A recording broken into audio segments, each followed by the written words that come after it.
Hello dear officers. उम्मीद है कि आप ठीक होंगे। कल की क्लास में हमने समझा था कि क्या है महासागरीय घाटी, क्या है महासागरीय मैदान और क्या है महासागरीय गर्त। आज की क्लास में हम इसी चीज को कंटिन्यू करते हुए आगे की ओर चलेंगे और हम समझेंगे कि महासागरीय का जो जल का तापमान है वो किस तरीके से डिपेंड करता है अलग अलग कारकों पर। तो हम समझेंगे समतापी रेखाएं क्या होती हैं। इसी के साथ हम समझेंगे कि जो महासागरीय जल का जो ऊष्मा का स्रोत है वो कौन कौन से हैं, उनको प्रभावित करने वाले कौन कौन से कारक हैं। अगर अक्षांश रेखाएं हैं तो अक्षांश रेखाएं कैसे करती हैं, गहराई किस तरीके से करती हैं। इसी के साथ बंद और खुला महासागर किस तरीके से इसमें महत्वपूर्ण भूमिका निभाते हैं। हम ये भी देखेंगे कि क्या प्रचलित पौने इसमें कोई महत्वपूर्ण रोल अदा करती हैं कि नहीं। अगर हाँ तो वो रोल क्या है उसकी भी चर्चा करेंगे। इसी के साथ फिर लास्ट में हम समझेंगे समुद्री लवणता क्या है और एक थोड़ा सा ओवरव्यू लेंगे कि समुद्री लवणता का मतलब क्या है। इसके साथ साथ हम आपको एक फैक्ट बताएंगे, वो देखना होगा कि आप जानते हैं कि नहीं। अगर जानते हैं तो बहुत अच्छी बात है, नहीं जानते तो कोई बात नहीं। फिर हम पढ़ेंगे समुद्री जल में लवणता के स्रोत क्या क्या हैं। इसी के साथ आपका आज का फिर इस तरीके से क्लास ओवर होगा। तो चलिए आइए शुरू से शुरुआत करते हैं बिना किसी देरी के। लेकिन एक बात आपको याद रहे, जब मैं ये क्लास ले रहा हूँ तो आपके पास कुछ चीज़ें होनी चाहिए, जैसा मैं आपसे हमेशा बताता हूँ। और वो चीज़ें क्या है मैं बता देता हूँ, एक मिनट। क्या आप अपने पास एटलस लेकर बैठे हैं कि नहीं? अगर नहीं लेकर बैठे हैं तो तुरंत लेकर चले आइए। इसी के साथ साथ अगर आपने अभी तक पेन और एक पेपर नहीं लिया है तो पेन पेपर लेके चले आइए। और अगर आप एक नए कैंडिडेट्स हैं तो पहली बात, अपने आप को कैंडिडेट्स मत मानिए, आप अपने आप को अभी से एक ऑफिसर मानिए। क्योंकि यहाँ पर जो फ्री क्लासेस आपको दी जा रही हैं, इसका सबसे पहला मेन रीज़न है कि first feel yourself as an officer. तो अपने आप को ऑफिसर मानिए। अब सुनिए एक चीज़, यहाँ पर आपको प्रीलिम्स का और मेंस के लेवल पे आपको एक क्वेश्चन डेली दिया जाता है। जो क्वेश्चन आपको दिया जाता है अगले दिन उसका सॉल्यूशन हम आपको बताते हैं। इसी के साथ साथ हम लोग कॉन्सेप्ट की चर्चा करते हैं। तो पहले आइए प्रीवियस होमवर्क को कर लेते हैं। देखिए, प्रीवियस होमवर्क में आपको मिला था विश्व के मानचित्र को दिखाना है आपको।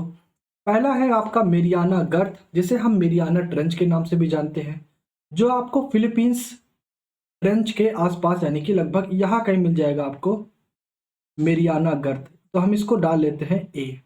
थोड़ा सा अंतर हो सकता है लेकिन अभी के लिए इतना पर्याप्त है, क्योंकि आप मान के चलिए अभी आपका जो डे 14 की क्लास है। तो जब आप डे 40 तक कर लेंगे, यानी अभी आज 14वां दिन है आपका, जब आप 40 दिन तक क्लास कर लेंगे तो आप एक एग्जैक्ट लोकेशन बनाएंगे, वो भी अक्षांश के साथ। इसके बाद आता है पेरू चिली खाई। तो अगर आप जैसे भूल भी जाते हैं तो आपको याद होगा पेरू यहीं आसपास है, तो आप सिंपली यहीं बना दीजिए पेरू चिली खाई। ये हो गया आपका बी। अगला है आपका मध्य अटलांटिक कटक। तो ध्यान रहे, आपको उम्मीद है कि पांचों महासागरों के नाम याद होंगे, नहीं याद है तो याद कर लीजिए। पैसा कैसे, अब उसको आप जानिए, मैं नहीं बताने वाला। इसी के साथ साथ आपको सारी स्थिति याद होनी चाहिए कि महासागरों की स्थिति कहाँ पर है। डे 1 की क्लास में बताते आ रहा हूँ, अब मैं नहीं बताऊंगा, क्योंकि मैं मानता हूँ कि अब तक आप जो है उसको अपने दिमाग में बैठा लोगे कौन सा सागर कहाँ कहाँ पर है। महासागर अभी सागरों पे नहीं चर्चा की है, महासागरों पर किया है। तो मध्य अटलांटिक कटक, तो आपका जो मध्य अटलांटिक कटक है वो लगभग ऐसा आकृति का होता है और वो अटलांटिक महासागर में पाया जाता है। आपको लगभग में कुछ इस तरीके से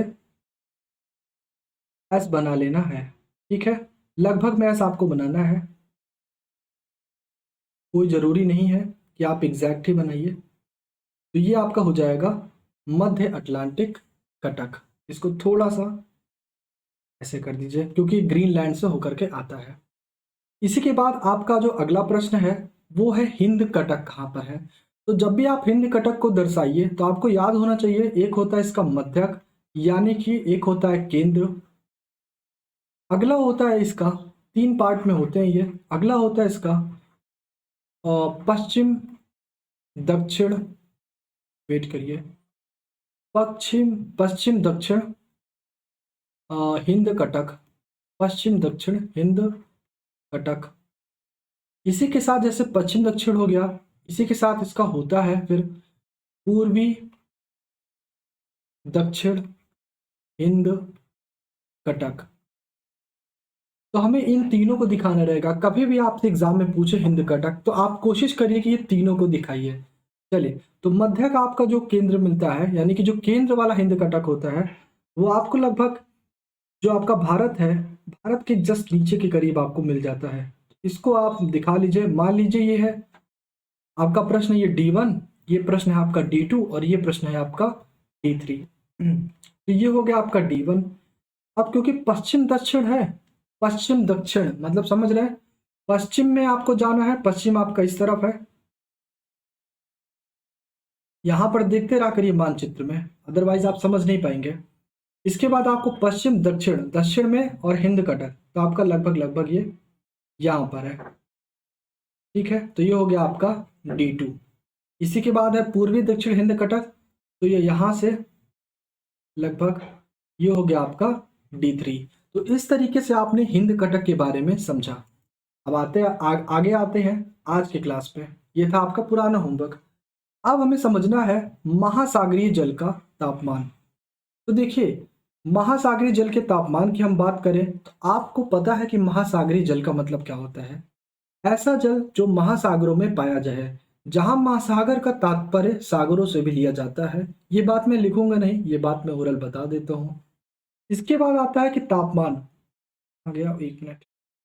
हाँ, तो ये होता है तापमान। अब प्रश्न होता है कि तापमान क्या होता है। सामान्य रूप में हम समझे तो हम सबको पता है तापमान क्या है, लेकिन अगर हमें थोड़ा सा इसे डिफाइन करना पड़े, परिभाषित करना पड़े, तो हम कैसे करेंगे। बहुत सिंपल है।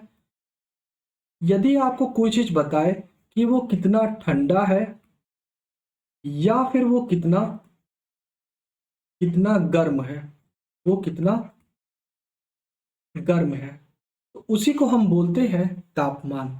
उम्मीद है आपको ये बात समझ में आई होगी। जैसे आप सेल्सियस का नाम सुन के समझ जाते हैं, जैसे -60 डिग्री सेल्सियस है, इसका मतलब वहां पर अत्यधिक ठंडा होगा। और 50 डिग्री सेल्सियस है, इसका मतलब अत्यधिक गर्मी यहाँ पर पड़ रही होगी। यहाँ पे अभी 50 डिग्री नहीं है, ये मैं बस एक कॉन्सेप्ट बता रहा हूँ, वरना आप सोचिए 50 डिग्री पहुंच गया है ना। इतना कहाँ राजस्थान में सर तो नहीं रह रहे हैं। ओके, तो लीव इट। तो तापमान क्या है जो हमें बताया कि कोई चीज कितना ठंडा होता है या कितना गर्म। यहां पर हमें बताना है तापमान किसका, महासागरीय जल का। प्रश्न होता है सर महासागरीय जल से आपका क्या तात्पर्य है। देखिएगा, बहुत ही महत्वपूर्ण कॉन्सेप्ट है ये, महासागरीय जल। क्या आपका महासागरीय जल से तात्पर्य है महासागरीय जल के सतह से या उसके नितल से। तो ध्यान से सुनिएगा, यहां महासागरीय जल का तात्पर्य उसके सतह और नितल दोनों से है।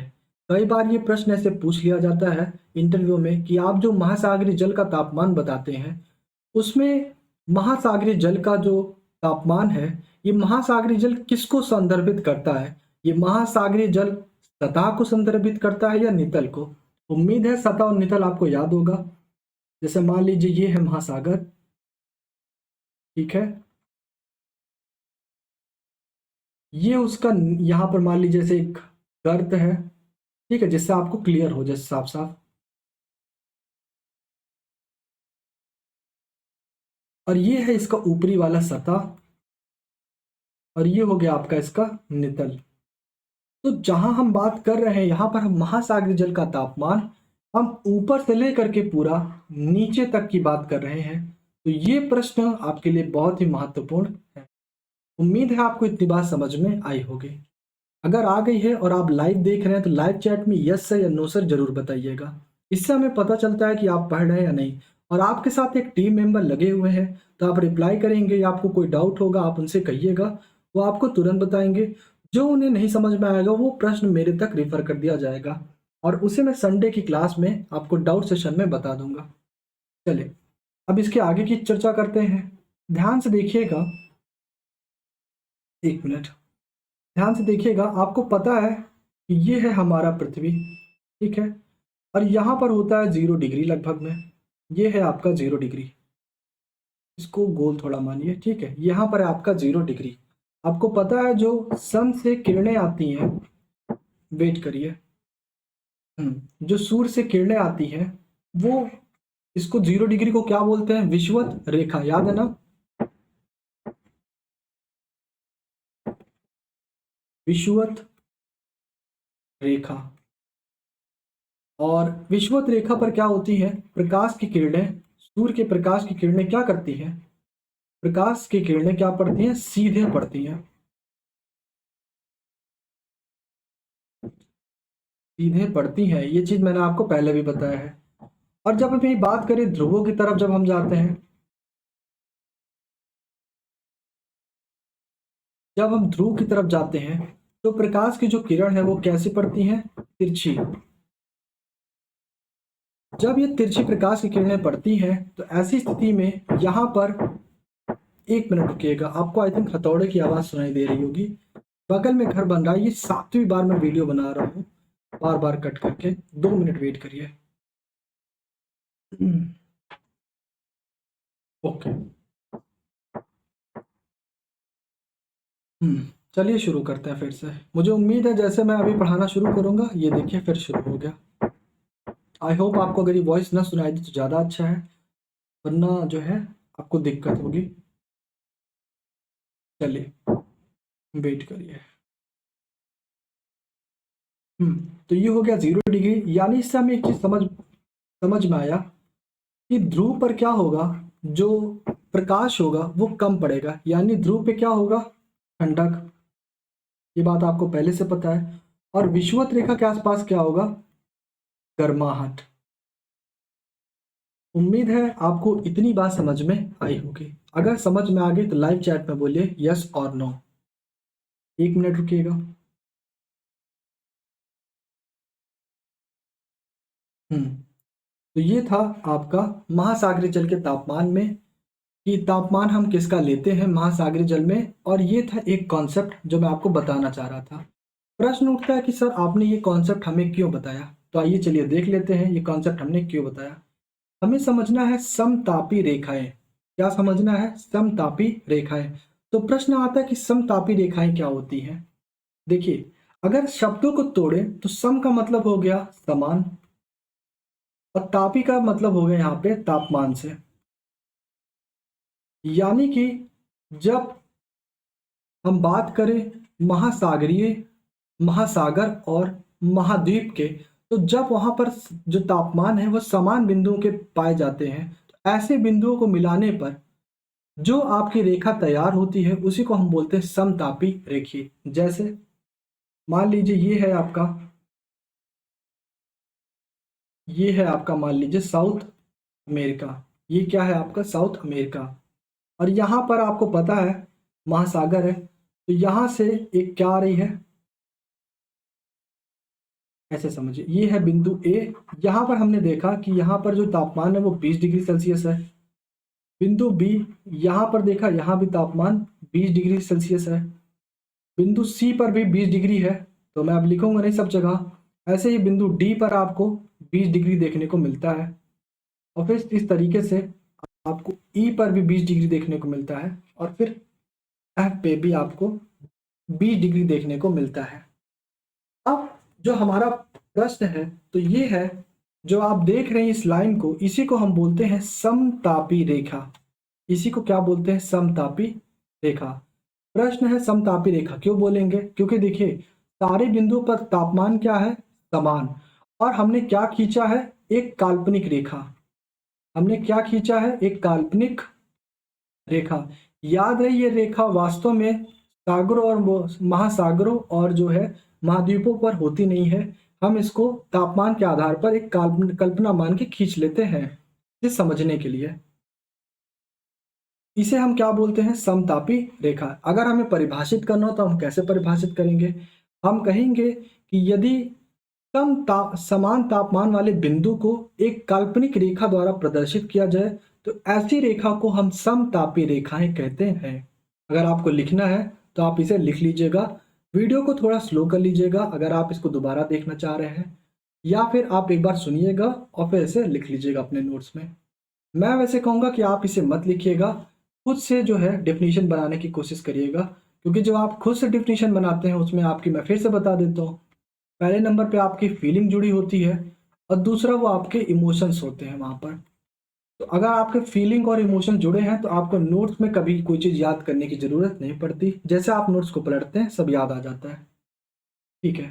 तो ये आपने देखा कि इस तरीके से एक क्या तैयार है आपका, ये है आपका समतापी रेखा, समतापी रेखा। अब आप एक चीज ध्यान दीजिए, बहुत सोच समझ के देखिएगा। जब हम बात कर रहे थे महासागर की, यहाँ है महासागर, यहाँ पर भी क्या है, महासागर। अब आप बताइएगा कमेंट में कि कौन सा महासागर है, यहाँ पर कौन सा महासागर है और यहाँ पर कौन सा महासागर है। ये आपकी जिम्मेदारी है, ये मैं नहीं बताने वाला। ठीक है। तो आप एक चीज देखिए, जब महासागर में हम जा रहे थे, महासागरों में जो समतापी रेखा थी लगभग लगभग क्या थी, सीधी। और जैसे ही हम एंट्री करते हैं कहाँ पर, महाद्वीप पर, जैसे ही हम महाद्वीप पर एंट्री करते हैं, तुरंत ही जो ये हमारी समतापी रेखा वो थोड़ी सी क्या हो गई, तिरछी। और फिर जैसे हम महासागर में आए तो फिर से ये क्या हो गई, सीधी। महासागर में जैसे हम आए ये क्या हो गई, सीधी। अब प्रश्न आपके लिए यहीं पर है कि बताइए ऐसा क्यों। मैं आपको 7 सेकंड दूंगा सोचने के लिए, फिर अगला 30 सेकंड दूंगा, 3 सेकंड आपको दूंगा रिप्लाई करने के लिए, अगर आपको समझ में आ गया तो। चलिए, प्रश्न है कि ये जो समतापी रेखाएं हैं महासागरों में सीधे सीधे लगभग सीधी हैं, जबकि जैसे वो महाद्वीपों के पास आती हैं तुरंत वो तिरछी हो जाती हैं। कारण क्या है इसका, सोचना शुरू कीजिए। समय आपका शुरुआत होता है अब। 7, 6, 5, 4, 3, 2, 1। उम्मीद है आपने कुछ ना कुछ तो सोच ही लिया होगा। अगर सोच लिया है तो बहुत अच्छा है, नहीं सोचा तो चलिए आइए हम आपकी मदद करते हैं। देखिए, वास्तव में होता क्या है, जो महासागर है, महासागर में सामान्यतः आपके लिए सिर्फ जल ही पाए जाते हैं। और जल का जो तापमान को, या यूं कहिए कि ऊष्मा को ग्रहण करने की एक क्षमता होती है, ग्रहण करने की एक क्षमता होती है। वो उतने सेकंड में या उतने मिनट में, अगर आप उसको इतना ऊर्जा दे रहे हैं, मान लीजिए आप 10 यूनिट दे रहे हैं, तो अगर उसमें से 8 यूनिट एक्सेप्ट कर पा रही है तो वो 8 ही करेगी, उससे ज़्यादा नहीं। लेकिन जब हम बात करते हैं लैंड पर, तो लैंड पर क्या होता है, यानी कि हम बात करते हैं अगर भूमि पर, तो भूमि पर सामान्यतः ये होता है कि यहाँ पर जो आपके कई तरह के रॉ मटेरियल्स यहाँ पर पाए जाते हैं, जो क्या करते हैं, बहुत सारे ऊष्मा को बहुत जल्दी अवशोषित करते हैं। यानी कि ऊष्मा को अगर आप अवशोषित करेंगे, इसका मतलब क्या हुआ, जब आप ऊष्मा को अवशोषित करेंगे तो ऐसी स्थिति में क्या होगा कि जो आपका लैंड है वो अत्यधिक गर्म हो जाएगा। यानी अगर आपसे पूछे कि अगर आज गर्मी है तो महासागर और महाद्वीप पे कौन सबसे अधिक गर्म होगा, तो आप सीधे सीधे बोलेंगे कि जो महाद्वीप है वो अधिक गर्म होगा। अब प्रश्न अभी भी है कि सर ये तिरछा क्यों हो गया, मुझे अभी भी नहीं समझ में आया। तो बड़ा सिंपल है, देखिए, आपको पता है कि जो आपका पृथ्वी है यह 0 डिग्री है, यहाँ पे विषुवत रेखा है, और इसके बाद आपको मिलता है 23.5 डिग्री, जिसे क्या बोलते हैं अभी हमें नहीं जानना है, बस हम जानते हैं कि 23.5 डिग्री होता है यहाँ पर। कर्क रेखा बोलते हैं कि मकर रेखा, वो हम बहुत जल्द ही चर्चा करने वाले हैं आने वाले भू आकृति विज्ञान के सेक्शन में। फिलहाल के लिए हम इतना बस जान रहे हैं, और हमें पता है कि जब हम 0 डिग्री से कहाँ जाते हैं, पोल्स की तरफ यानी ध्रुवों की तरफ जाते हैं, तो ठंडाहट बढ़ती है। क्यों बढ़ती है, अभी अभी मैंने इसके पिछले स्लाइड में समझाया, यहाँ पर, क्योंकि वहां पर प्रकाश कम पड़ता है, सीधे सीधे नहीं पड़ता है। यानी कि अगर आप यहाँ पर हैं, मैं इसी फिगर को यहाँ पर बनाऊँ, अगर ध्यान से देखिएगा, वेट,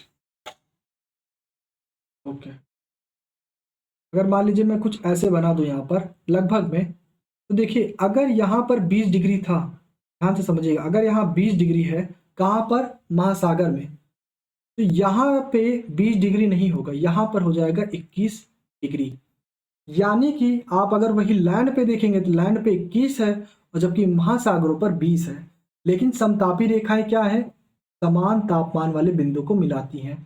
तो हमें क्या करना है, तापमान कहाँ कम होगा, जाहिर सी बात है, आप साउथ में है, अब 0 डिग्री यहाँ है, अब साउथ की ओर यानी दक्षिण की तरफ है, तो आपको पोल की तरफ जाना है। तो आप थोड़ा नीचे की ओर झुकेंगे। तो 20 डिग्री हम मान लेते हैं, 20 डिग्री है यहाँ पर। उम्मीद है आपको ये बात समझ में आई होगी। इसी के साथ अब 20 डिग्री ऐसे धीरे धीरे अलग अलग बिंदुओं पर अलग अलग इस तरीके से होगा।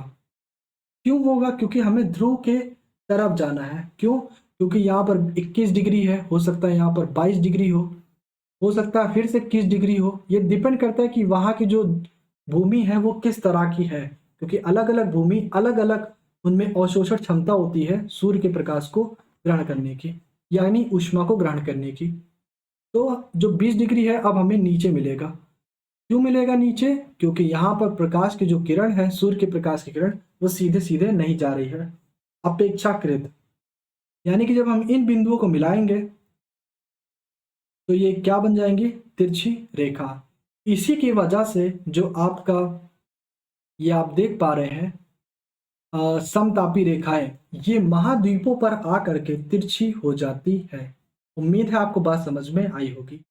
अगर आपको बात समझ में आई है तो आप एक बार इसे लिख करके मुझे, मैं आपको प्रश्न दे देता हूँ। प्रश्न ये है कि महासागरीय जो समतापी रेखाएं हैं वो महासागरों में लगभग सीधी, जबकि महाद्वीपों पर आते ही क्या हो जाती हैं?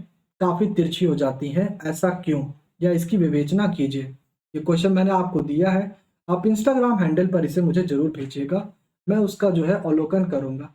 चलिए, उम्मीद है आपको इतनी बात समझ में आई होगी। जैसे आपने नॉर्थ अमेरिका, जैसा आपने साउथ अमेरिका में किया वैसे ही आप नॉर्थ अमेरिका में कर सकते हैं। परिवर्तन क्या होगा कि जैसे आप यहाँ पर नीचे आ रहे हैं वहां पर आपको ऊपर की ओर जाना पड़ेगा, क्योंकि उत्तर में जो ध्रुव है वो ऊपर की तरफ आएगा, दक्षिण में ध्रुव नीचे की तरफ। उम्मीद है आपको इतनी बात समझ में आई होगी। नहीं समझ में आई तो चलिए आइए देख लेते हैं। जैसे जो मैं आपको बता रहा था, मान लीजिए ये आपका है, मानना क्या, ये वास्तव में है ही साउथ अमेरिका। देखिए ये है आपका साउथ अमेरिका। उम्मीद है आप देख पा रहे होंगे। मैं फिगर में ध्यान से देखिए, साउथ अमेरिका को मैंने डार्क किया है, फिगर में देखिए, मुझे नहीं। ठीक, अब यहाँ पर देखिए, यहाँ दिखा रहा है 25 डिग्री सेल्सियस, 25 डिग्री सेल्सियस। देखिए लगभग लगभग यहाँ पर आप देखेंगे तो बहुत ही लगभग केस में समान है, बहुत धीरे धीरे बढ़ रहा है। ठीक है, यहाँ पर फिर भी अधिक बढ़ा है। यहाँ आप देखिए काफी हद तक सीधा चला है पहले, फिर थोड़ा सा परिवर्तन हुआ है। अब आप देखिए, लेकिन जैसे ही महाद्वीपों पर आ रहा है तुरंत ये तिरछा हो जा रहा है। यहाँ पर देखिए कितना ज्यादा अधिक मात्रा में, ये ध्यान से देखिएगा, ये इतना तिरछा हुआ, यानी कि, और ये है आपका 0 डिग्री, ये है आपका 0 डिग्री। अगर आप 0 डिग्री के नीचे रहेंगे, अगर आप 0 डिग्री के नीचे रहेंगे तो जो भी आपकी लाइन होंगी वो कैसे मुड़ेंगे? दक्षिण की तरफ। कैसे मुड़ेंगे? दक्षिण की तरफ। वास्तव में कोई दक्षिण उत्तर का कॉन्सेप्ट नहीं है, कॉन्सेप्ट है पोल का, पोल की तरफ। तो पोल कहाँ है? अगर आप देखेंगे तो 0 डिग्री से अगर हम दक्षिण में देखें तो ध्रुव कहाँ पड़ेगा आपका? नीचे की ओर। इसीलिए देखिए ये कहाँ चली जाती है? नीचे की ओर। क्यों? क्योंकि नीचे की ओर तापमान कम है। और अगर आप देख रहे हैं ये यहाँ पर अगर 25 डिग्री है बिंदु ए पर, तो यहाँ पर भी 25 है बी पर। बिंदु सी यहाँ पर भी 25 है, बिंदु डी यहाँ पर भी 25 है। उम्मीद है आपको ये बात समझ में आई होगी। चलिए एक और ले लेते हैं। एक हम लेते हैं, मान लीजिए यहाँ पर लेते हैं। ये वाला देखिए आपको -20 डिग्री में मिल रहा है, यानी कि यहाँ ठंडक बहुत ही ज़्यादा है। तो आप यहाँ देखेंगे, यहाँ लगभग लगभग क्या है? सीधा गया है, लेकिन इसके बावजूद भी यहाँ पर नीचे की ओर गया। अब प्रश्न उठेगा क्यों? क्योंकि आप जिस प्रदेश में है, ये कौन सा प्रदेश है? शीत। तो जब शीत की बात होती है तो शीत में चीजें क्या हो जाती हैं? विपरीत। उम्मीद है आपको ये बात समझ में आई होगी। नहीं समझ में आई तो एक गर्म वाला प्रदेश देखिए फिर से। जैसे मान लीजिए ये है, ये लगभग लगभग सीधी थी। अब ध्यान से देखिए, ये हल्की सी नीचे गई लेकिन तुरंत फिर ऊपर उठने लगी। क्यों? क्योंकि आप है 0 डिग्री के आसपास। तो 0 डिग्री में आसपास है तो आपको क्या करना पड़ेगा? ध्रुवों की तरफ जाना पड़ेगा। तो आप ध्रुव की तरफ चले गए। फिर यहाँ पर जैसे आई महासागर में जो भी बैलेंस हुआ हुआ, उसके बाद फिर ये धीरे धीरे ऊपर उठना शुरू करेगी। देखिए ये रही। और याद रहे, जब भी आप ये बताएंगे तो आपको ये याद रखना है कि आपको ग्रीष्म काल लेना है, ग्रीष्म काल लेना है। अब आप कहेंगे सर इसमें जनवरी लिखा है, हाँ ये जनवरी का डेटा है, इसलिए आप पाएंगे कि यहाँ पर कुछ जो आपकी जो समतापी रेखाएं दिख रही हैं, ये कहीं कहीं थोड़ी थोड़ी तिरछी भी हो रही हैं। वजह क्या है? क्योंकि जनवरी है और जनवरी ग्रीष्म का काल नहीं होता है। उम्मीद है आपको बात समझ में आई होगी। अगर किसी भी तरह का डाउट रह जाता है तो इसको कमेंट सेक्शन में ज़रूर पूछेगा, मैं या फिर मेरा टीम मेंबर आपको अच्छे से समझा देगा। ठीक है, पूछेगा ज़रूर अगर कोई कमेंट डाउट रह जाता है तो। एक बार रिवाइज कर देते हैं। सिंपल टॉपिक है लेकिन आपके लिए नया है, नया है इसीलिए थोड़ा समझने में दिक्कत है। समझ लीजिए, समतापी रेखाएं क्या होती हैं? अगर समान तापमान के हम बिंदु को क्या करें, एक साथ मिला दें, तो हमने यहाँ मिला दिया तो ये क्या बन जाता है? समतापी रेखाएं। परिभाषा बहुत आसान। अगला प्रश्न है कि जो समतापी रेखाएं हैं वो तिरछी क्यों होती हैं, और खासकर अगर आप देखेंगे तो महाद्वीपों पर क्यों? तो आप बताएंगे कि महाद्वीपों की जो ऊष्मा की अवशोषण क्षमता होती है वो अधिक होती है, इसलिए वो उसी बिंदु पर अधिक उनका तापमान होता है। ऐसे में अगर हमें तापमान कम करने वाली स्थिति में जाना है तो हमें नीचे की ओर जाना पड़ेगा, यानी ध्रुवों की तरफ जाना पड़ेगा, वहां पर हमें थोड़ा सा कम तापमान मिलेगा। इसी वजह से जब हम इन बिंदुओं को मिलाते हैं तो हमें क्या मिल जाता है? हमारी जो समतापी रेखाएं हैं वो महाद्वीप पर तिरछी हो जाती हैं। क्या इसका मतलब महासागर पर एकदम सीधी होती हैं? इसका उत्तर है जी नहीं। महासागरों पे भी विभिन्न विभिन्न कारकों पर ये तिरछी होती रहती हैं, लेकिन सामान्यतः हम इनको सीधी कह सकते हैं। चलिए अब आते हैं नेक्स्ट पर। अब आपको एक इसी अगर आप अवधारणा को समझ गए तो आपके लिए एक परीक्षण प्रश्न है। प्रश्न क्या है, ध्यान से देखिएगा। प्रश्न के लिए आपके पास एक फिगर है, अगर आप इसे आप बता लिए तो इसका मतलब है आप समझ गए। ध्यान से देखिएगा, ये समतापी रेखा है, मान लीजिए 20 डिग्री सेल्सियस का। ये समतापी रेखा है 21 डिग्री सेल्सियस का। ये समतापी रेखा है 22 डिग्री। ये समतापी रेखा है 23 डिग्री सेल्सियस। और ये है ऐसे 24 डिग्री। और ऐसे ही करते करते मान लीजिए यहाँ पर आ गया है 31 डिग्री सेल्सियस तक। ठीक है, तो यहाँ पर आप ऐसे मान लीजिए। उम्मीद है आपको ये समझ में आया होगा। ये है आपका फिगर नंबर 1। और ध्यान रखिए जो आपकी लाइनें हैं ये क्या है? ये एक लाइन क्या है आपकी? समतापी रेखा। समतापी रेखा एक लाइन। ये वाली लाइन किसको दिखा रही है? ये दिखा रही है कि ये सारी जितनी भी आपको लाइन दिख रही है, यहाँ पर जितने भी क्षेत्र आएंगे सबका तापमान कितना है? 20 डिग्री सेल्सियस। उम्मीद है ये समझ में आया होगा। अब देखिए दूसरा क्या है। दूसरा जो आपको फिगर हम देते हैं उस फिगर में क्या होगा आपके साथ कि सपोज करिए ये है 20 डिग्री सेल्सियस, ये है 21 डिग्री सेल्सियस, ये है 22 डिग्री सेल्सियस, और ये है 23 डिग्री सेल्सियस। अब आपको बताना है कि फिगर नंबर 1 और फिगर नंबर 2 में क्या अंतर है।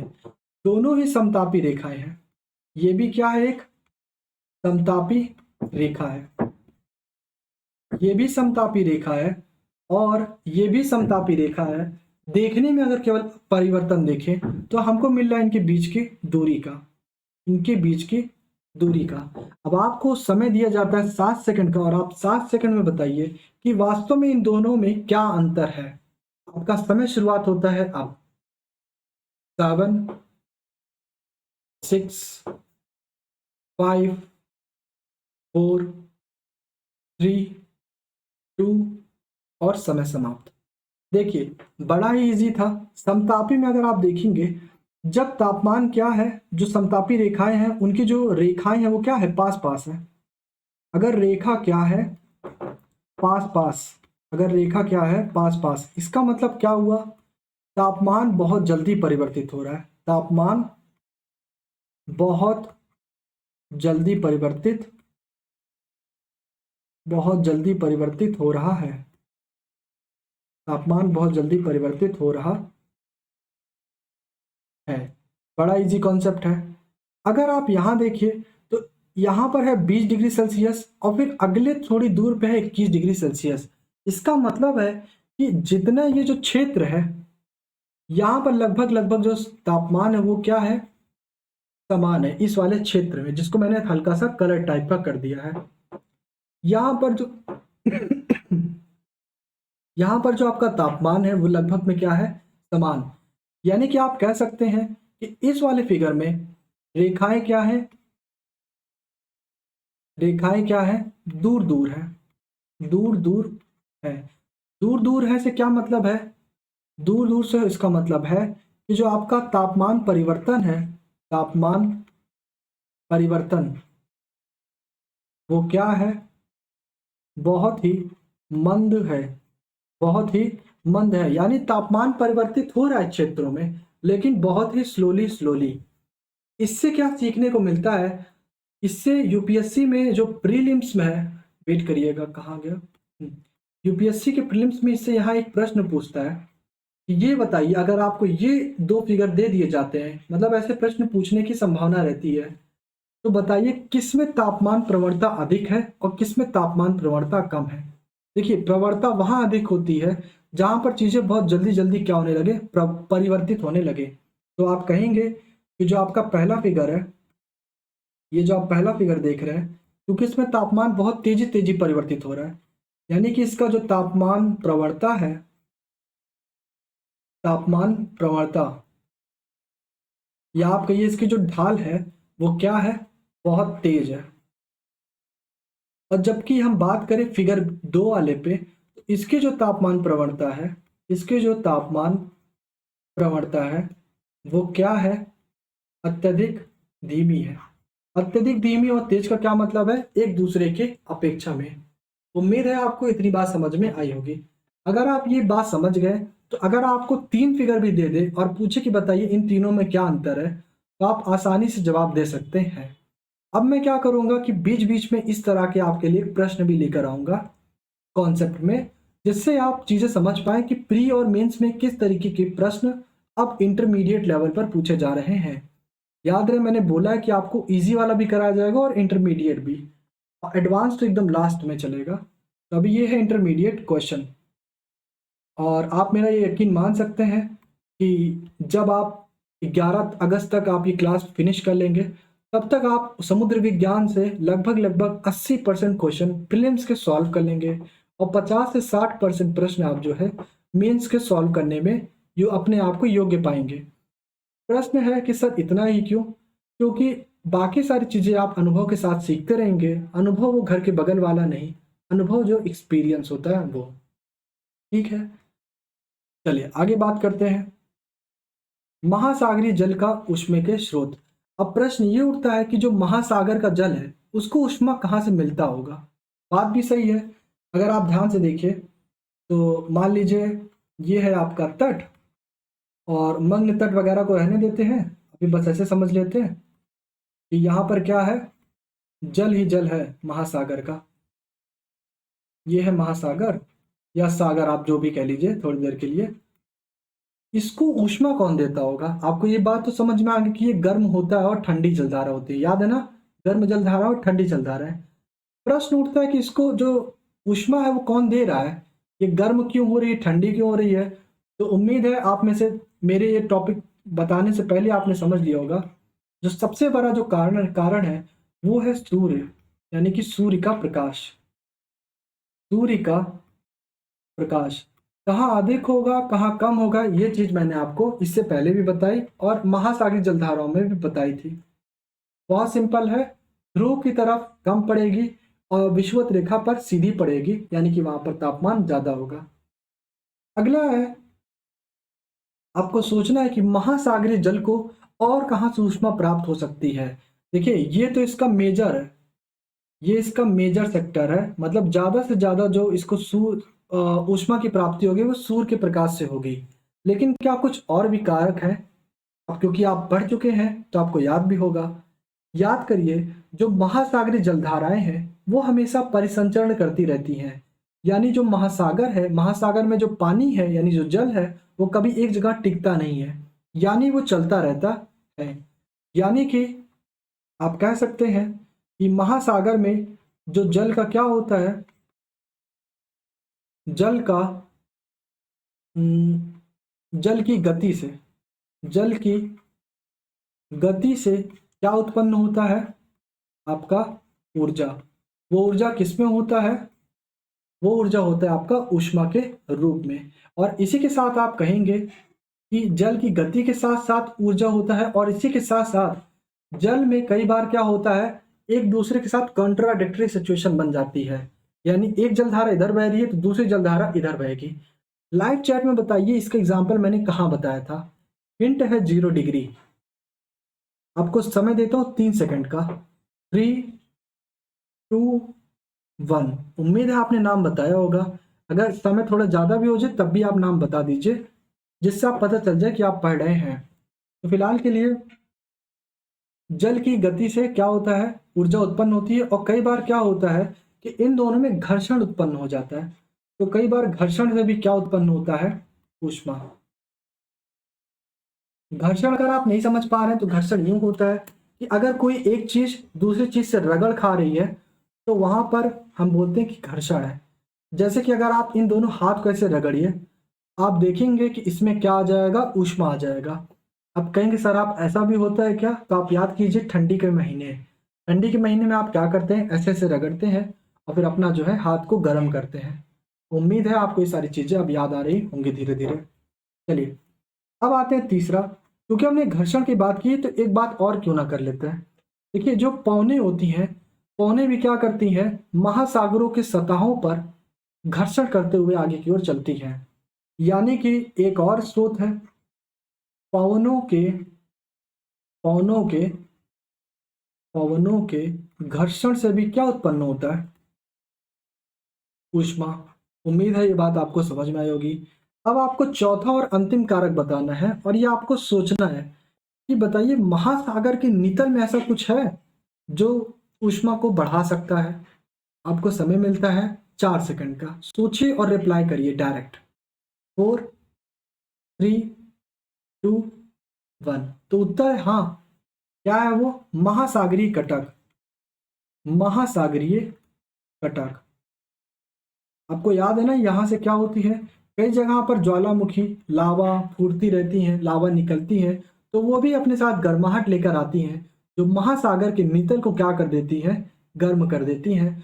ओवरऑल अगर देखें तो जो महासागर है इसे जो ऊष्मा प्राप्त होती है ये इन्हीं चार से मुख्यतः प्राप्त होती है। इन चार में भी सबसे अधिक जो ऊष्मा प्राप्त प्रदान करता है उसका नाम है सूर्य, यानी कि सूर्य के प्रकाश से। आते हैं अगले टॉपिक पर। अब बात होगी कि जो महासागर का जल है उसको प्रभावित करने वाले कारक कौन कौन से हैं। तो इसे अगले स्लाइड में देखते हैं डायरेक्ट। सबसे पहला जो आपका बनता कारक है वो है अक्षांश। कैसे, अभी अभी आपने चर्चा किया कि ये है आपका 0 डिग्री, ये है आपका 0 डिग्री, और ये मान लीजिए ये है आपका 23.5 डिग्री। मैं बता रहा हूँ हम लोग इसके बारे में भी अध्ययन करेंगे कि 23.5 डिग्री क्या होता है, लेकिन अभी नहीं। ठीक है, तो अगर आप भूगोल में थोड़ा सा प्रो हो तो आप ये मत सोचो कि मैंने कर्क मकर रेखा क्यों नहीं बताया। रीजन है, बताऊंगा भू आकृति विज्ञान में, तो थोड़ा आप सब्र रखिएगा। अभी के लिए समझिए 23.5 डिग्री। ठीक है, 23.5 डिग्री। तो यहाँ पर होता क्या है, और यहाँ पर आपको 66 डिग्री भी मिल जाएगा। मान लीजिए सिर्फ 66 डिग्री, 66.5 छोड़ दीजिए, केवल 66 डिग्री आप मान लीजिए। तो आप बताइए 0 डिग्री पर क्या होता है, सबसे ज्यादा गर्माहट होगी। सबसे ज्यादा क्या होगी, गर्माहट। अब इसका कारण आप देंगे, कारण याद है ना, कारण बहुत सिंपल है। कारण है कि यहाँ पर सूर्य की प्रकाश की जो किरणें पड़ती हैं वो तेजी से पड़ती हैं और सीधी पड़ती हैं। अगला है आपके पास 23.5 वाले। अगर आप इन एरिया को देखेंगे, इस वाले एरिया को,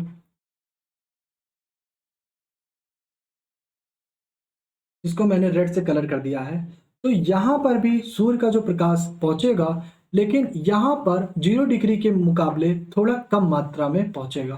तो आप कह सकते हैं ये भी गर्म होगा, लेकिन 0 डिग्री के मुकाबले थोड़ा कम, मुकाबले कम होगा। उम्मीद है आपको बात समझ में आई होगी। और अगर हम बात करें यहाँ 66 डिग्री पे, इसको मैं थोड़ा कलर चेंज कर देता हूँ, वेट करिए।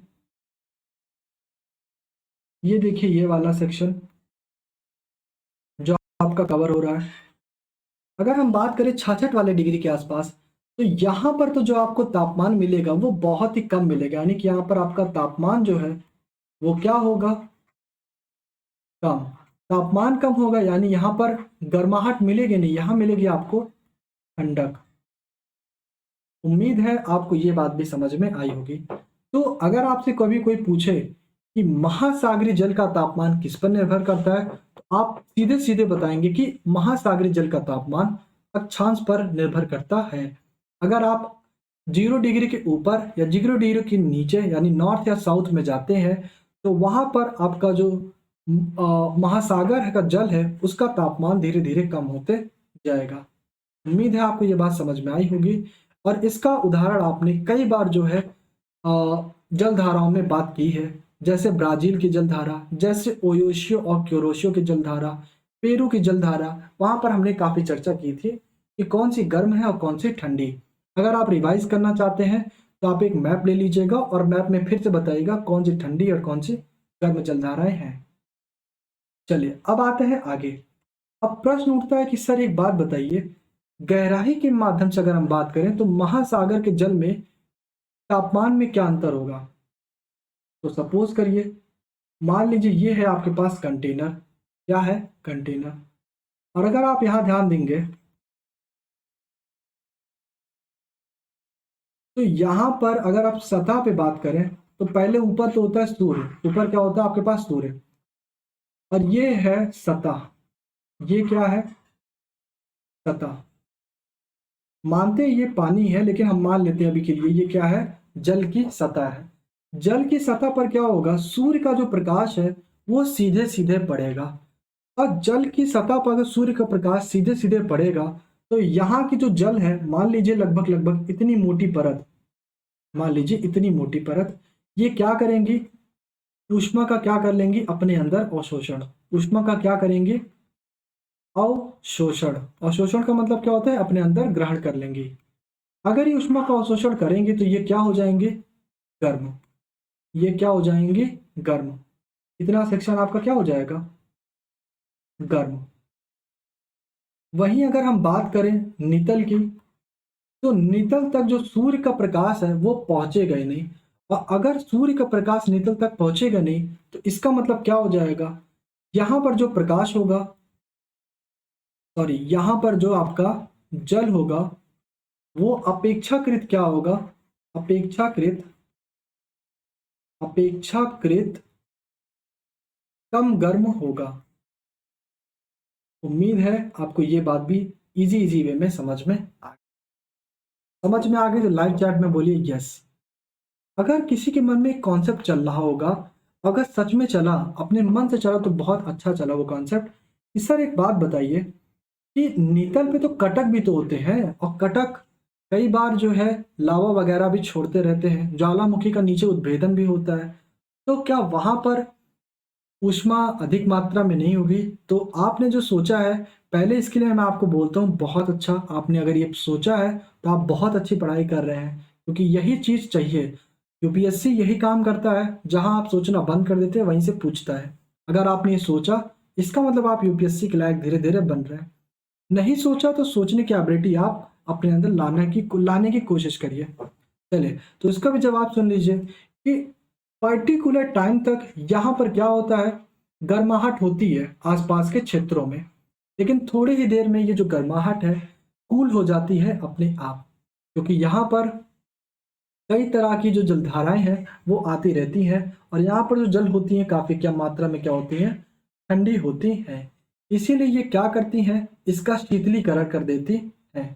यानी कि जो आपका तापमान है, तापमान हाँ कुछ क्षण के लिए क्या हो जाएगा, गर्म हो जाएगा, लेकिन कुछ ही समय पश्चात ये जो तापमान है आपका फिर से ठंडक में हो जाएगा।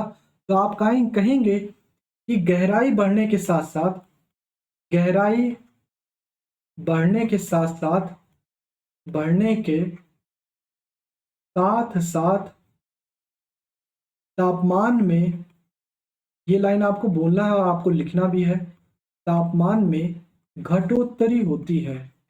घटोत्तरी होती है, यानी कि तापमान में क्या होती है, कमी होती है। उम्मीद है यह बात आपको बहुत अच्छे से समझ में आ गई होगी।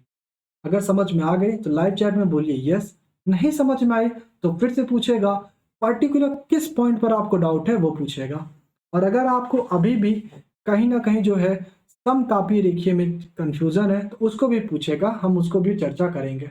मुझे पता है जब आप समतापीय रेखा देख रहे होंगे तो वहां पर बहुत लोगों को कंफ्यूजन होगी, थोड़ा सा नया है बट ठीक है, आप कर लेंगे, मुझे विश्वास है।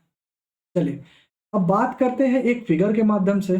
तो देखिए यहाँ पर आपको दिख रहा है 4 डिग्री सेल्सियस, यहाँ पर 8 degree, 12 degree, 16 degree, 20 degree Celsius और 24 डिग्री सेल्सियस।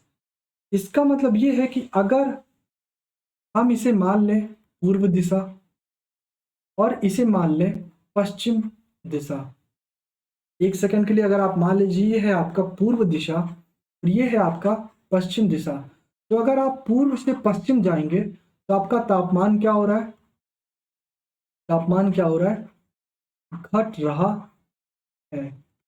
मैं इस फिगर के माध्यम से बता रहा हूं, अभी आप वास्तव जीवन में इसको अप्लाई नहीं करेंगे, अन्यथा आपको हानि उठानी पड़ सकती है। तो देखिए क्या हो रहा है, ध्यान से देखिएगा, वेट कहाँ गया मार्कर। अब इस फिगर को ध्यान से देखिएगा, यहाँ पर 24 डिग्री के आसपास, देखिए पेन को, यहाँ देखिए जब हम 500 मीटर के रेंज पे थे, ये मीटर आपका रेंज बता रहा है कितनी हम गहराई तक की बात कर रहे हैं। तो जब हम 500 मीटर की रेंज पे थे तो हमारा तापमान थोड़ा सा क्या हुआ, कम हुआ, 24 डिग्री सेल्सियस था यहाँ पर। लेकिन जैसे हम थोड़ा नीचे आए तो यहाँ पर लगभग क्या हो गया, 20 डिग्री सेल्सियस। यानी हमें क्या देखने को मिला कि अगर हम 500 मीटर नीचे गए तो लगभग लगभग हमें 2 डिग्री सेल्सियस का कमी देखने को, सॉरी 4 डिग्री सेल्सियस का कमी देखने को मिला। आगे आइए, फिर हम धीरे धीरे क्या करते हैं, थोड़ा सा और नीचे जाते हैं, लगभग 750 अगर आप मान लीजिए। तो अगर हम यहाँ आ जाते हैं तो आपको 12 डिग्री सेल्सियस देखने को मिल जाता है। मान लीजिए अगर हम कहाँ पर आ गए हैं, 750 मीटर पे। ध्यान से देखिएगा, यह फिगर बहुत ही महत्वपूर्ण है आपके प्रीलिम्स के लिए। इवन आप मेंस में अगर ऐसा फिगर बना देते हैं तो आपका बहुत प्लस पॉइंट होने वाला है। तो अगर आप यहाँ देखेंगे 750 मीटर के अराउंड पे, तो आपका 12 डिग्री सेल्सियस हो जा रहा है, यानी 24 से डायरेक्ट आपका 12, यानी कि लगभग लगभग 12 डिग्री सेल्सियस की आपकी घटोत्तरी हुई। इसके बाद आप देखिए, अगर आप 1000 के आसपास आ जाए डायरेक्ट, तो आपको लगभग लगभग जो मिल जा रहा है 8 डिग्री सेल्सियस। यानी कि जब आप 1000 मीटर पर आए तो आपको मिला 8 डिग्री सेल्सियस, यानी कि 24 में से 8 गए, यानी कि 16 डिग्री सेल्सियस आपको जो तापमान है कम देखने को मिला। और उसके बाद जब आप कहाँ पर आ जाते हैं, लगभग में मान लीजिए आप आ गए 3000 डिग्री सेल्सियस पे। देखिए मैं 3 4 बिंदु ले रहा हूँ, 5, ए, बी, सी, डी और ई।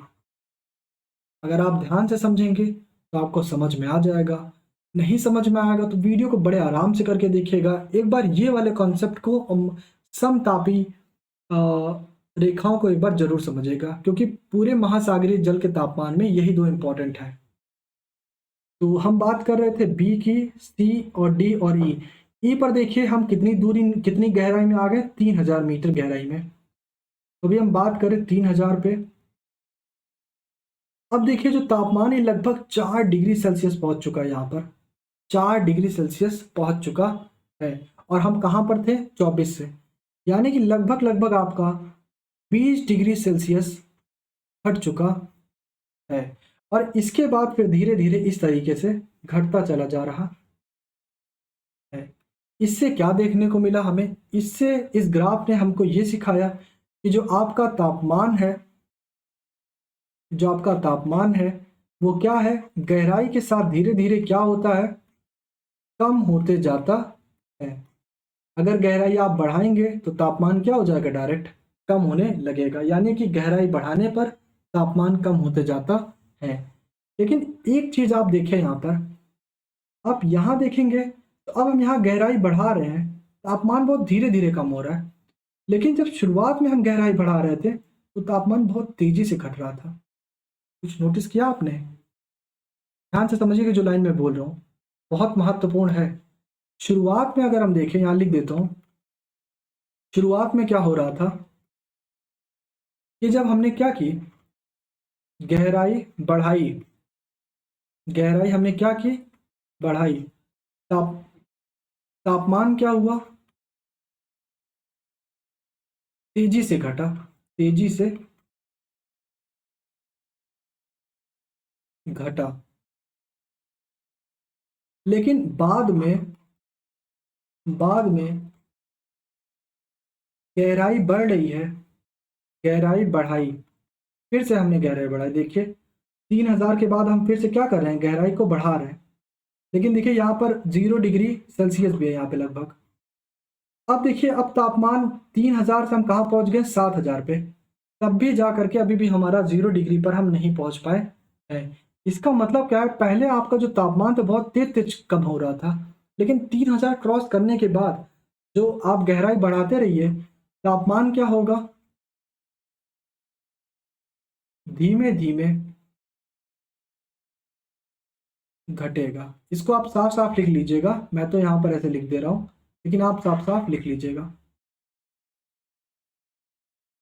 अब प्रश्न है कि सर ऐसा क्यों होता है, इसके बारे में हम चर्चा करेंगे एक अलग टॉपिक में, क्योंकि ये जो टॉपिक है ये आपके आ जाता है जो बच्चे लिए रहते हैं, जो ऑफिसर लिए रहते हैं वैकल्पिक विषय, वहाँ पर ये टॉपिक आता है।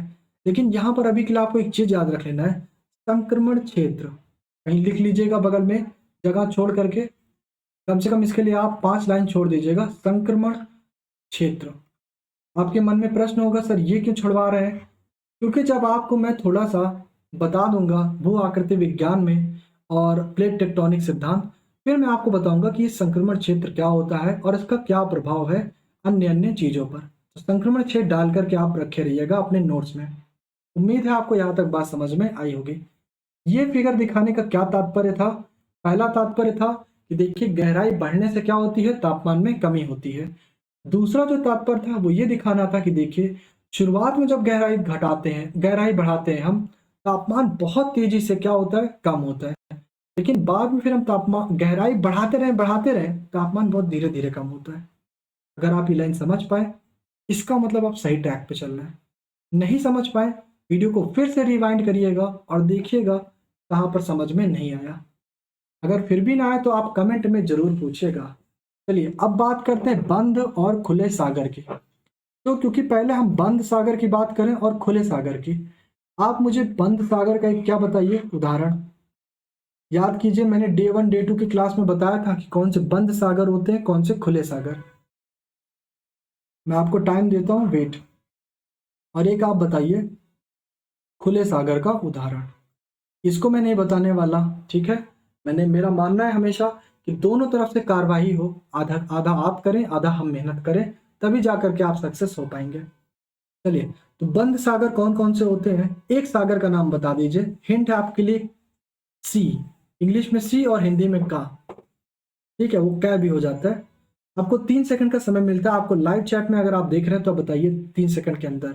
समय शुरू होता है अब, 3, 2, 1, समय समाप्त। अगर आपने बता दिया तो ठीक है, वही आपका बंद सागर।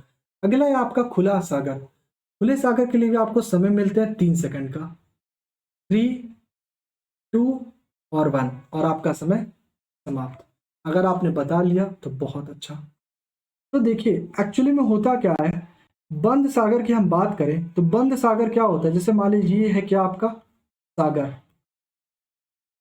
जब इस सागर की हम बात करते हैं तो ये क्या है, चारों ओर किससे घिरा है, ये चारों ओर, ये जो आप देख रहे हैं ये चारों ओर किससे घिरा है, स्थल खंड से। किससे घिरा है, स्थल ठंड से। आपको पता है कि जब इस पे पानी पर जो है सूर्य की प्रकाश पड़ेगी तो ये क्या हो जाएगा, गर्म। लेकिन स्थलखंड भी गर्म है, तो स्थलखंड भी अपनी गर्माहट क्या करेंगे, इसको यहाँ पर देते रहेंगे। इसका मतलब क्या है, पहले तो ये गर्म था और स्थलखंड की वजह से और गर्म हो जाएगा, यानी कि अब इसकी जो गर्माहट है वो अब पहले से क्या होगी, बढ़ जाएगी। तो आप कहेंगे कि अगर आपके पास बंद सागर है तो ऐसे जो वहाँ पर आपका जल होगा, महासागर या सागरों का जल होगा, वो क्या होगा, अधिक गर्म होगा। बहुत इजी है, बंद सागरों में जो जल होता है वो गर्म होता है, जबकि खुले सागर की बात करें तो अगर आपका मान लीजिए ये है ऐसे, यहाँ पर क्या है, सागर है आपका और यहाँ पर जल ही जल है। अब यहाँ पर क्या होगा, अगर जल आया, सॉरी यहाँ पर क्या आया आपका, ऊष्मा आया, किसका, सूर्य के प्रकाश के रूप में। तो यहाँ की जो सतह है इन्होंने क्या किया, ग्रहण किया। ग्रहण करने से ये क्या हो गई, गर्म। लेकिन इनको और अधिक गर्म प्रदान करने के लिए और कोई चारा नहीं था, इसीलिए बस ये क्या हो गए, सिर्फ गर्म हुए। जबकि यहाँ पर स्थलखंड ने अपनी जो गर्माहट है इसको भी ट्रांसफर कर दी, इससे ये और अधिक गर्म हो गए। तो आप सामान्य में क्या बोलेंगे, बंद सागर अत्यधिक गर्म होते हैं, जबकि खुले सागर बंद सागर के तुलना में कम गर्म होते हैं। उम्मीद है ये बात आपको समझ में आई होगी। ध्यान रहे, अगर मैं चाहूँ तो मैं आपको ये लास्ट लाइन बोल करके सीधे सीधे बता दूं, लेकिन मेरा जो टारगेट है वो है कि आप सोचना भी शुरू कीजिए। क्योंकि एक बात आप पहले यकीन मान लीजिए कि जितने विद्यार्थी हैं सब तैयारी कर रहे हैं, सब में दो चीज़ की कमी है। पहला, वो खुद को ऑफिसर नहीं मानते। दूसरा, वो एनसीईआरटी की तरह सोचने की क्षमता नहीं बना पा रहे हैं, इसी वजह से सिलेक्शन नहीं होता है। तो अगर आप एनसीईआरटी जो करवाना चाहता है, देखिए यूपीएससी भी उसको मान्यता देती है, तो आप सोचने की क्षमता को बढ़ाइए। थोड़ा समय लग जाए ठीक है, अगर आपको वीडियो लेंदी हो रहा है 2 बार देखिए, 2 बार में करके देखिए, आधी 1 घंटे आप एक बार देख लीजिए, आधे 1 घंटे बाद में देख लीजिए, लेकिन अच्छे से समझ जाइए तब। चलिए, अब बात आती है प्रचलित पौनों की। क्या प्रचलित पौने भी महासागरीय जल का तापमान में कुछ अंतर लाती हैं? तो इसका उत्तर है जी हाँ, ये तो बहुत सिंपल है। अभी अभी आपने थोड़ी देर पहले देखा था कि मान लीजिए ये क्या है आपका, यहाँ पर क्या चल रही है, ये है आपका महासागरीय जल। ये क्या है, महासागरीय जल। मान लीजिए इनकी जो दिशा है वो कुछ इस तरीके से है, और सेम एज यहाँ पर क्या जा रही हैं, पवनें भी जा रही हैं। ये क्या है, प्रचलित पौने। ऐसे में क्या होता है, इन दोनों के बीच में क्या हो जाता है, घर्षण। क्या उत्पन्न होता है, घर्षण उत्पन्न होता है, घर्षण उत्पन्न होता है। अच्छा, एक चीज ध्यान रखिएगा, जो पौने चलती हैं वो सामान्य स्पीड में नहीं चलती हैं, उनकी जो स्पीड होती है काफी अधिक मात्रा में होती है। कितनी होती है अभी आपको ये जानने की जरूरत नहीं है। तो ऐसे परिस्थिति में क्या होता है, घर्षण उत्पन्न होता है। यहाँ पर जो घर्षण उत्पन्न होता है ये सामान्य घर्षण उत्पन्न होता है। ये कौन सा है, सामान्य। अगर यही सेम चीज कुछ इस तरीके से हो जाए, यानी कि जो जल धाराओं की दिशा है वो इस तरफ हो और पवनों की दिशा इस तरफ हो, ऐसे में जो घर्षण उत्पन्न होगा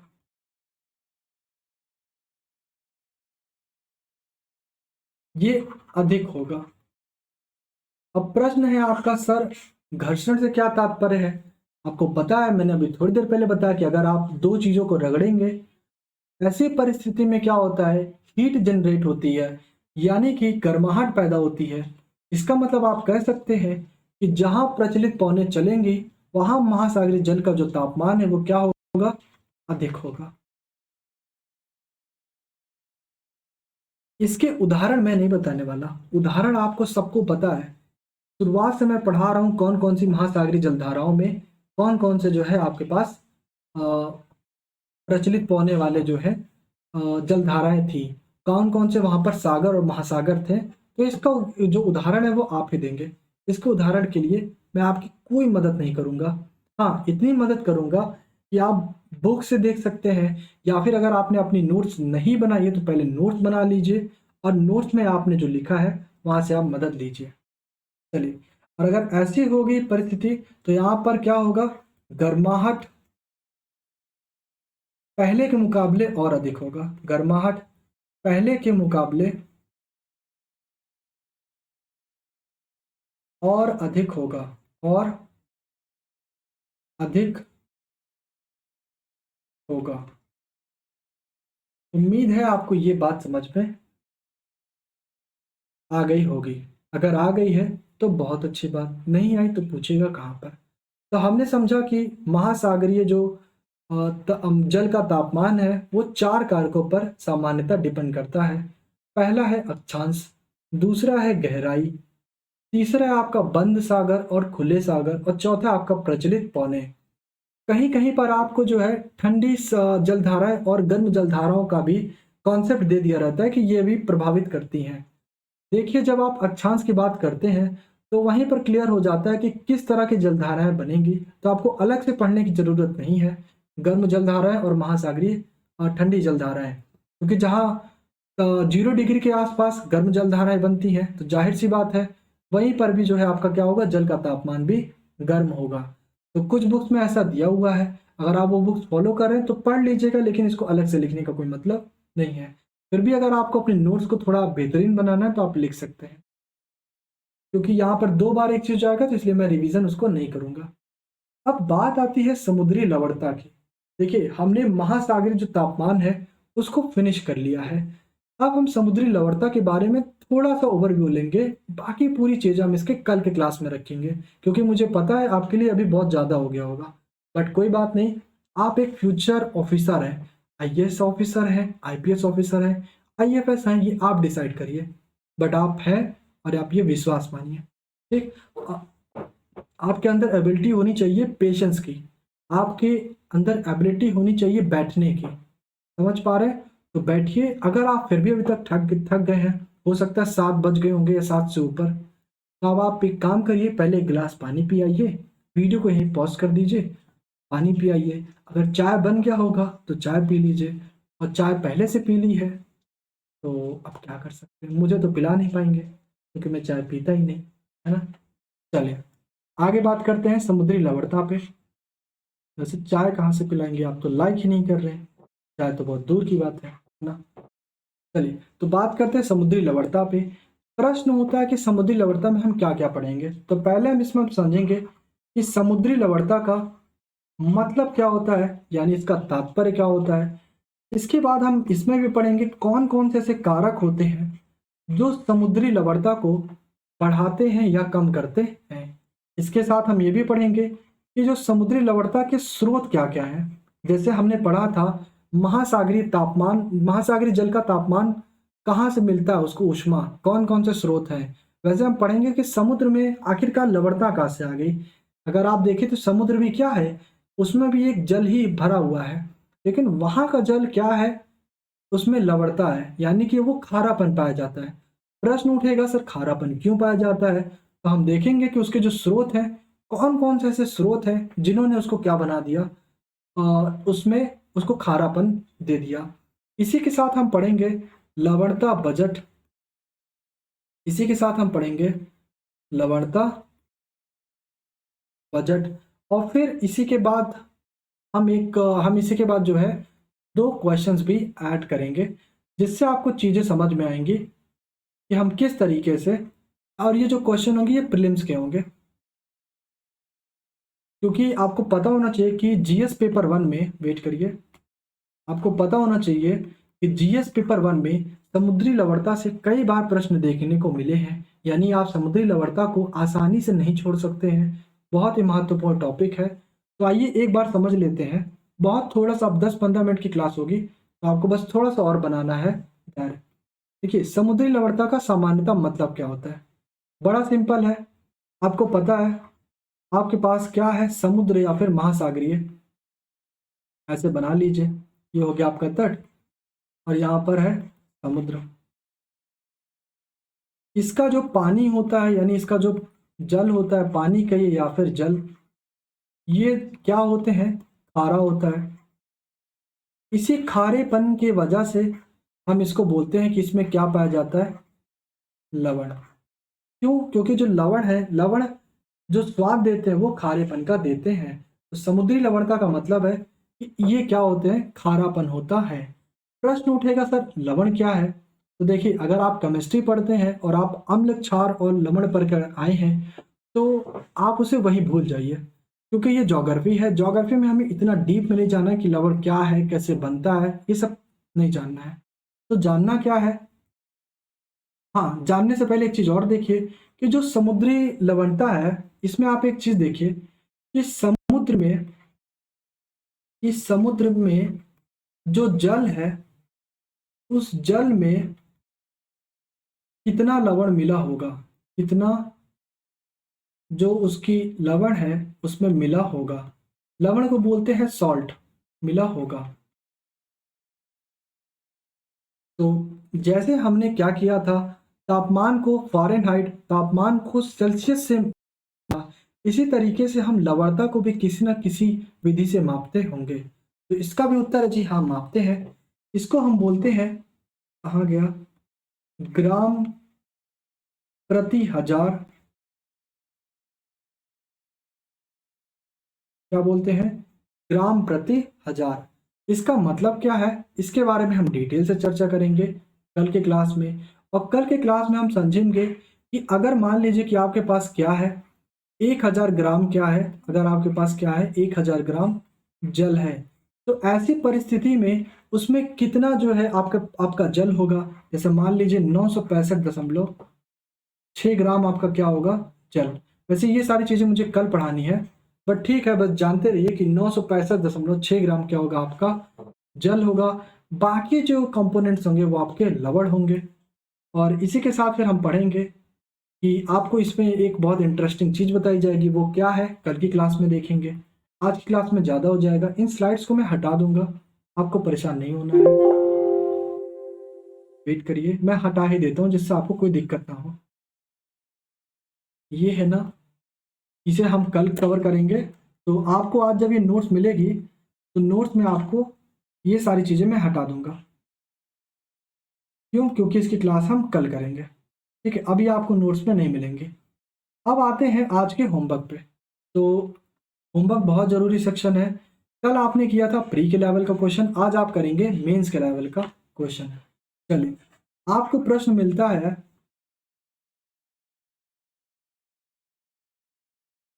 समुद्री,